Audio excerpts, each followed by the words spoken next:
देश का चौथा स्तंभ उस विपक्ष की आवाज़ को दूर तक पहुंचाता है। साथियों, जिस तरह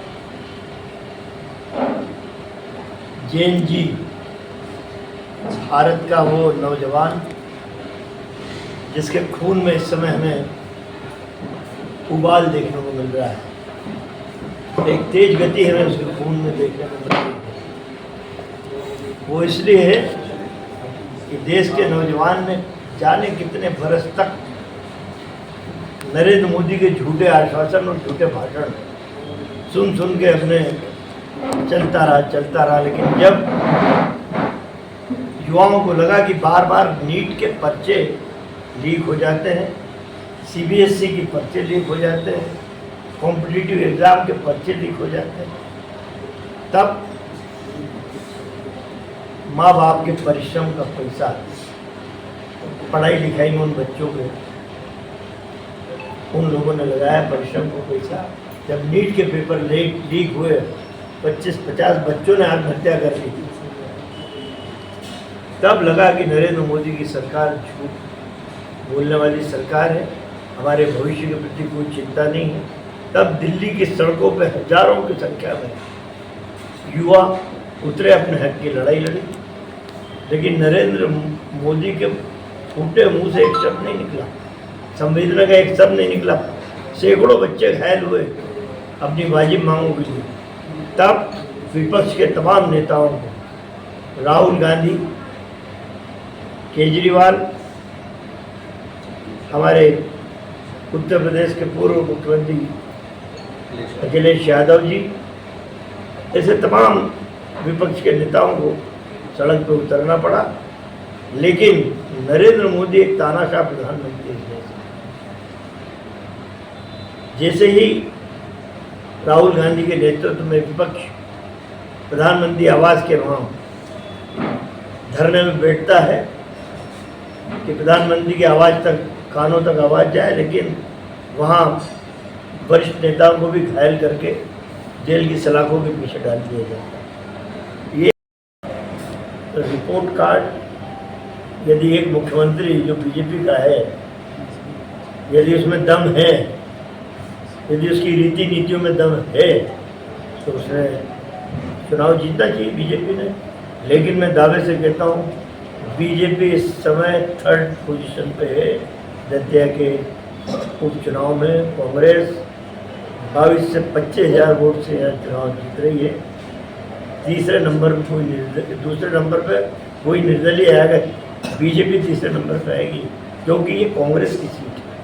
कांग्रेस को लोगों ने 2023 के चुनाव में भरपूर सहयोग करके राजेंद्र भारती को विजय बनाया था। छल कपट से जिस तरह भारतीय जनता पार्टी ने मीनाक्षी नटराजन का राज्यसभा का फॉर्म निरस्त कराया, उसी तरह छल कपट से षड्यंत्र पूर्वक राजेंद्र भारती का विधायक सीट छीनी गई। तो जनता देख रही है, देश दुनिया का वातावरण देख रही है, उनके बच्चों के साथ क्या हो रहा, धार्मिक भावनाओं के साथ क्या हो रहा। तो ये सीट 100% कांग्रेस 22 से 25 हज़ार वोटों को जीतेगी। अब इसे रिपोर्ट कार्ड मान ले जनता, एक बाहुबली मुख्यमंत्री है।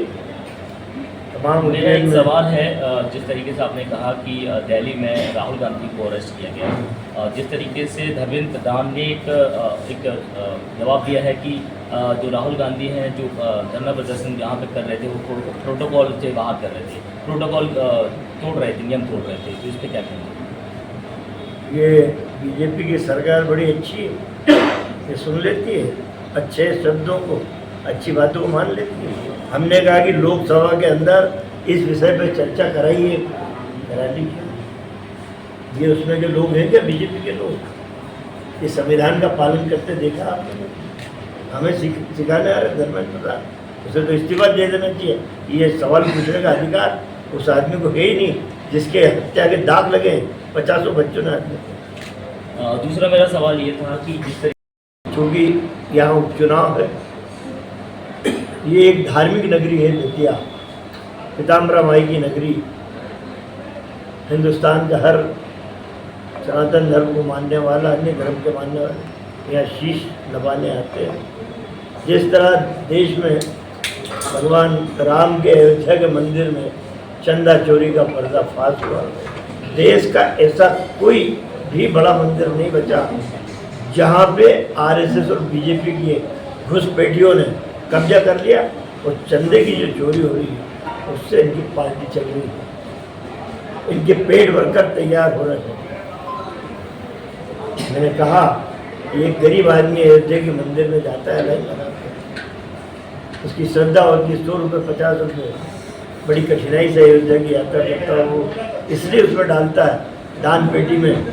इस मंदिर की देख रेख करने वाला वो छोटा कर्मचारी जो सफाई करता है,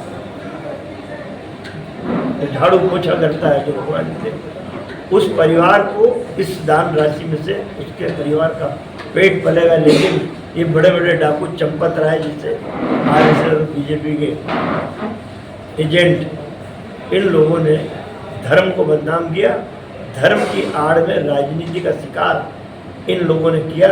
लेकिन अब चंदा चोरी और डकैती करके तो ये सारा देश और दुनिया देख रहा है। इस चुनाव में भी इसका असर साफ देखने को मिलेगा। प्रियंका जी के लिए थाने पहुंचना एक बहुत बड़ी घटना है। दूसरा, आपको दतिया का उपचुनाव चल रहा है कि 2 ही मुद्दे हैं हमारे, उसके लिए हम हमारे बीच में पूर्व मंत्री इस प्रदेश के बड़े नेता जिनका नाम से आप सब लोग सज्जन वर्मा जी के नाम से परिचित होंगे, वो आज आप उनके हमारे बीच में हैं। आदरणीय सज्जन सिंह वर्मा जी से हम निवेदन करते हैं कि आप